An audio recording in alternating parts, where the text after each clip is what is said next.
Hello everyone, कैसे हैं आप सब। एक बार पुनः शिव कोचिंग क्लासेस पर स्वागत है। बच्चों 8 मार्च को क्लास 12th बायोलॉजी का एग्जाम है एमपी बोर्ड में और इस तरीके से आपके पास बच्चों मात्र 3 दिन बचता है। चार के बाद मान लीजिए 4 तो आपका समय चला जाएगा। 5 बच्चों 6 और 7 इन 3 दिनों में कैसे तैयारी करें ताकि कम से कम 70 में 65 नंबर आ जाए। तो बच्चों आपको इस वीडियो को लास्ट तक देखना है, एक एक स्ट्रेटजी आपको बताऊंगा, है ना। सबसे पहला तो काम है बच्चों कि अभी जस्ट इस वीडियो को आप देखेंगे तो तुरंत ही बच्चों एक प्लेलिस्ट बन जाएगा। प्लेलिस्ट में बनाने के बाद जितने भी इंपॉर्टेंट चीजें आपको कराई जाएगी उसमें बच्चों हम ऐड करते जाएंगे, ठीक है। ऐड करते जाएंगे तो आपको भटकने की जरूरत नहीं पड़ेगी।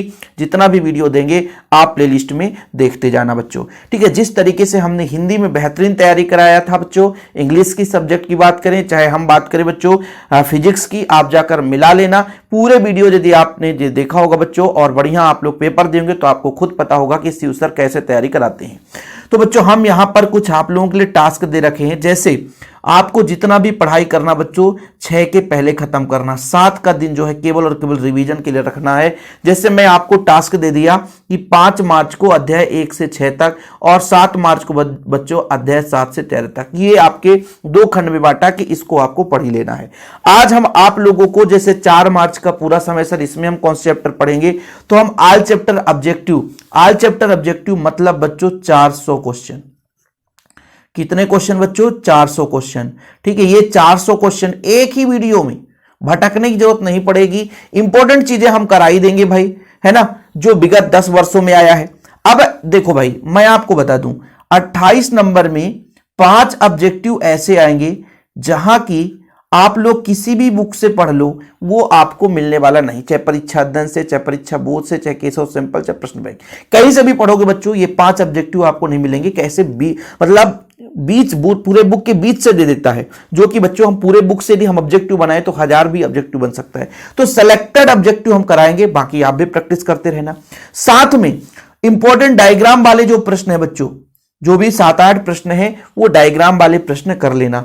तो आज का हमारा 4 मार्च को बच्चों टास्क हमारा ये रहेगा कि जितना भी हम डायग्राम वाला क्वेश्चन देंगे वो आपको याद कर लेना है किसी भी दम पे, है ना। ऑल चैप्टर बच्चों ऑब्जेक्टिव आपको दे दिया जाएगा।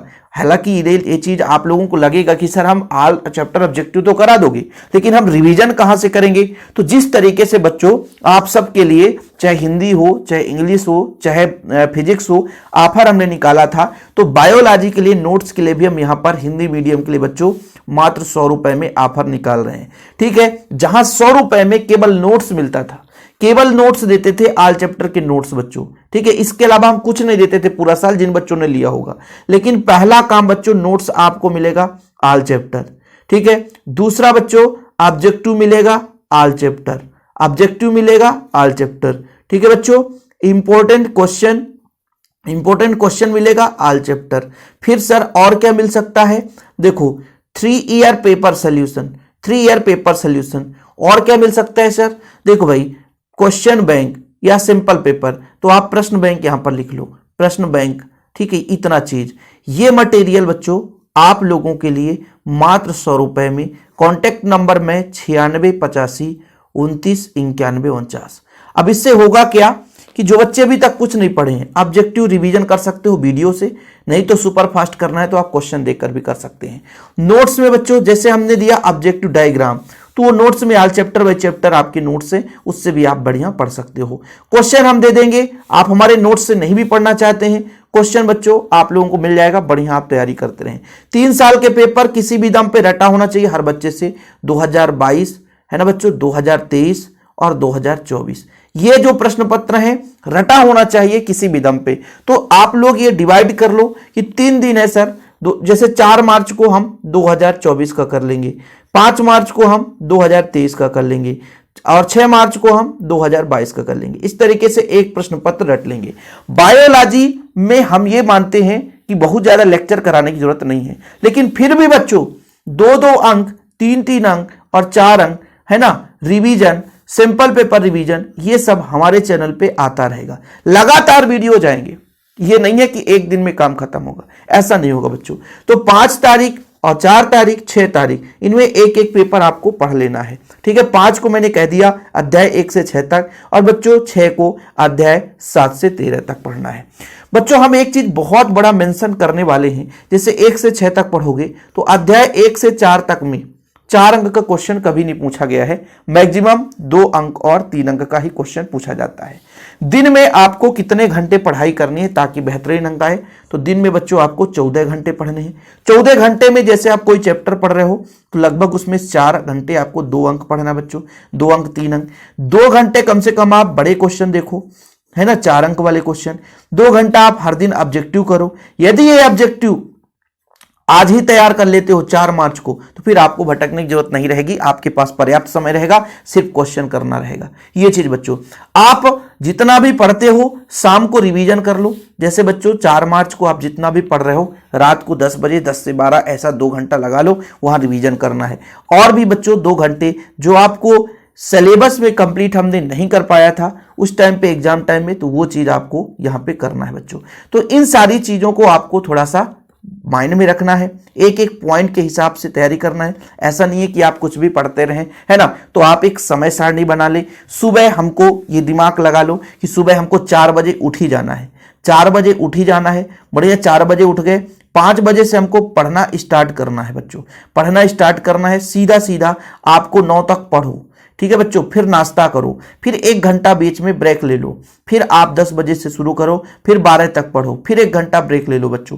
फिर आप 1 से पढ़ना शुरू करो। दोपहर में सो भी सकते हो, रेस्ट कर सकते हो। क्यों? क्योंकि बच्चों आप लोगों का जो रात का समय होता है वो पढ़ने का बहुत ही स्पेशल समय रहता है। मैं ये नहीं कहता हूं कि पूरा रात पढ़ो, लेकिन रात में मैक्सिमम समय दो। हाँ, उस दिन जैसे मान लीजिए आपका 7 मार्च हो गया बच्चों, 7 मार्च का दिन मैं यहां पे नहीं लिखा क्योंकि 7 मार्च का दिन केवल और केवल आपके लिए रिवीजन का दिन होगा। क्या होगा? रिवीजन। तो 7 मार्च के दिन में आपको पढ़ना है, जितना पढ़ो।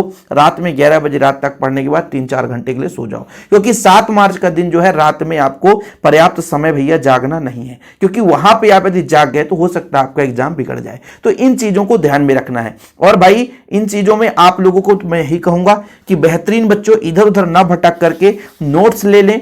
नोट्स में इतना सारा कंटेंट और बढ़िया आप बैठकर पढ़ो।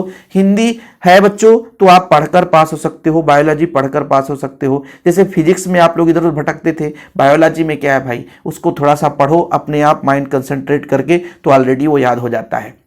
इतना ध्यान रखना कि बायोलॉजी में बच्चों मिलता जुलता चीज आपको लिखना है।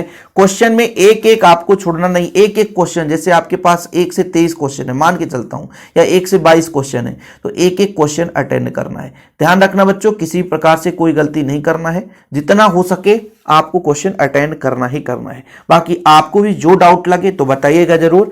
हम कोई भी पॉइंट यदि छोड़ रहे हैं बच्चों तो उसको हम नेक्स्ट वीडियो में ऐड कर देंगे। बाकी बेहतरीन तैयारी करें। मैं गारंटेड कहता हूं कि आप लोग यदि बच्चों बस शिव सर के प्लेलिस्ट के सारे वीडियो देख के चल जाएंगे ना, आप बढ़िया ही अंक पाओगे अन्य बच्चों की अपेक्षा। ऐसे बच्चे जो एमपी बोर्ड में पेपर ढूंढते घूम रहे बच्चों, तो वो उनको चीजें परेशान है, कुछ भी नहीं मिलने वाला। हाँ बच्चों, यहां पर एक चीज और मैं ऐड करना भूल गया था कि जब मैं लोग पेपर करते हैं, इधर उधर भटकते हैं, अरे हम भी शिव कोचिंग क्लासेस में 4 सेट प्रैक्टिस सेट देते हैं।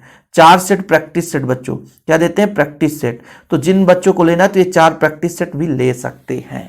ठीक है, तो आप बढ़िया तैयारी करो। जो भी डाउट हो तो बताइएगा कमेंट बॉक्स में। आपके लिए बच्चों हेल्पफुल वीडियो आते रहेंगे। फिलहाल अभी के लिए इतना ही बच्चों। जय हिंद, वंदे मातरम।